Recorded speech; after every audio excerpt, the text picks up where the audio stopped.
Good morning छात्रों। आज हम 8वीं कक्षा का 5वां पाठ देखने वाले हैं। पाठ का नाम है मधुबन। पाठ के लेखक है अनुराग वर्मा। उनका परिचय दिया है यहाँ पर। अनुराग वर्मा जी ने हिंदी में विपुल लेखन किया है। विपुल यानी बहुत सारा। आपकी भाषा धारा प्रवाह सरल एवं आशय संपन्न होती है। आप हिंदी के जाने माने लेखक हैं। जो लेखक लिखते थे यानी जो भाषा में वो लिखते थे वह धारा प्रवाह होती थी, सरल होती थी एवं आशय संपन्न, यानी जो उनको बोलना था लेखन के द्वारा वो उसमें होता था। अभी गद्य संबंधी यहाँ पर दिया है। प्रस्तुत पाठ में श्री अनुराग वर्मा ने प्रसिद्ध लेखक डॉक्टर राम कुमार वर्मा जी का साक्षात्कार लिया है। साक्षात्कार यानी इंटरव्यू।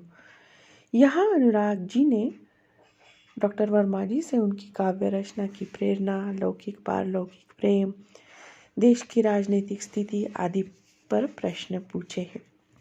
डॉक्टर वर्मा जी ने इन प्रश्नों के बड़ी बेबाकी से उत्तर दिए हैं, यानी बिना डरते हुए उत्तर दिए हैं। तो आइए पाठ पढ़ते हैं। 5वां मधुबन। सुबह का समय था। मैं डॉक्टर राम कुमार वर्मा जी के प्रयाग स्टेशन स्थित निवास मधुबन की ओर पूरी रफ्तार से चला जा रहा था, क्योंकि 10 बजे उनसे मिलने का समय तय था। तो सुबह सुबह जो लेखक थे वो डॉक्टर राम कुमार वर्मा से मिलने निकले। उनके मधुबन निवास पर 10 बजे उनके मिलने का समय तय था। वैसे तो मैंने डॉक्टर साहब को विभिन्न उत्सवों, संगोष्ठियों एवं सम्मेलनों में देखा था। तो लेखक कहते हैं कि उन्होंने डॉक्टर राम कुमार वर्मा को उत्सव, संगोष्ठियों ने चर्चा सत्रों में, सम्मेलनों में देखा था, परंतु इतने निकट से मुलाकात करने का यह मेरा पहला अवसर था। परंतु आमने सामने बैठकर बात करने का यह उनका पहला अवसर था। मेरे दिमाग में विभिन्न विचारों का ज्वार उठ रहा था। कैसे होंगे डॉक्टर साहब, कैसा व्यवहार होगा उस साहित्य मनीषिका आदि। अभी ज्वार उठना यानी उफान आना।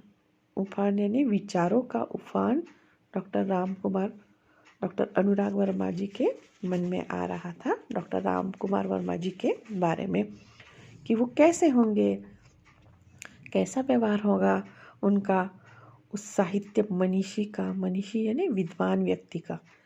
इन तमाम उठते और बैठते विचारों को लिए मैंने उनके निवास स्थान मधुबन में प्रवेश किया। तो वो सोचते ही जा रहे थे, तभी उन्होंने उनके निवास स्थान मधुबन में प्रवेश किया। काफ़ी साहस करके दरवाजे पर लगी घंटी बजाई और उन्होंने धैर्य के साथ उनके दरवाजे पर लगी घंटी बजाई। नौकर निकला और पूछ बैठा, क्या आप अनुराग जी हैं? तो लेखक से नौकर ने पूछा कि क्या आप अनुराग जी हैं? मैंने उत्तर में सिर्फ हाँ कहा।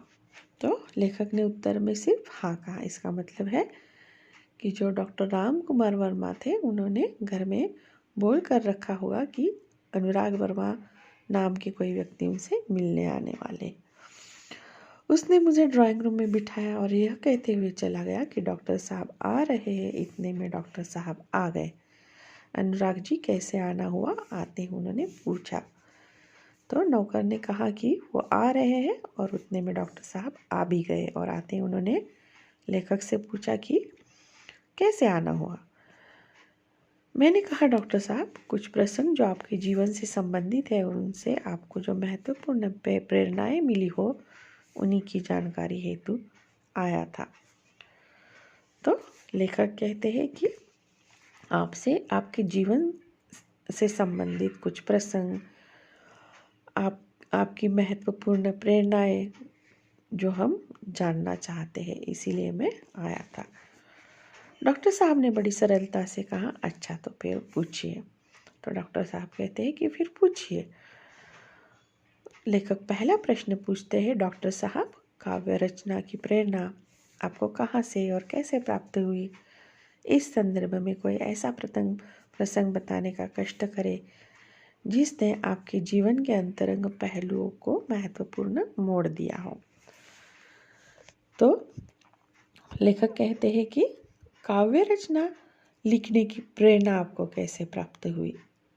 तो इस संदर्भ में आप ऐसा कुछ प्रसंग बताएं जिसने आपके जीवन के अंतरंग पहलुओं को अलग अलग और अंदर के पहलुओं को महत्वपूर्ण मोड़ दिया हो। उत्तर में डॉक्टर राम कुमार वर्मा जी कहते हैं, पहले तो मेरे जीवन में समाज की अंधव्यवस्था के प्रति विद्रोह अपने आप ही उदित हुआ। तो समाज की अंधव्यवस्था के प्रति उनका विद्रोह यानी विरोध अपने आप ही उदित हुआ। उदित होना यानी निर्माण हुआ। सन 1921 में जब मैं केवल 15.5 वर्ष का था, गांधी जी के असहयोग आंदोलन में पारिवारिक एवं सामाजिक व्यवधानों से संघर्ष करते हुए मैंने भाग लिया। व्यवधान यानी बाधाएं। तो परिवार की और समाज की बाधाएं होते हुए भी उन्होंने गांधी जी के असहयोग यानी जिसमें सहयोग ना करना हो ऐसे आंदोलन में भाग लिया। उस समय स्कूल छोड़ने की बातें तो सोची भी नहीं जा सकती थी, मगर मध्य प्रदेश के अंतर्गत नरसिंहपुर में मौलाना शौकत अली साहब आए और बोले, गांधी जी ने कहा है कि अंग्रेजी की तालीम गुलाम बनाने का एक नुस्खा है। पर उस समय में ये कोई सोच भी नहीं सकता था कि कोई स्कूल जाना बंद कर दे या फिर छोड़ दे। पर उस समय मध्य प्रदेश में मौलाना शौकत अली साहब आए थे, हो सकता है कोई सभा वगैरह हो।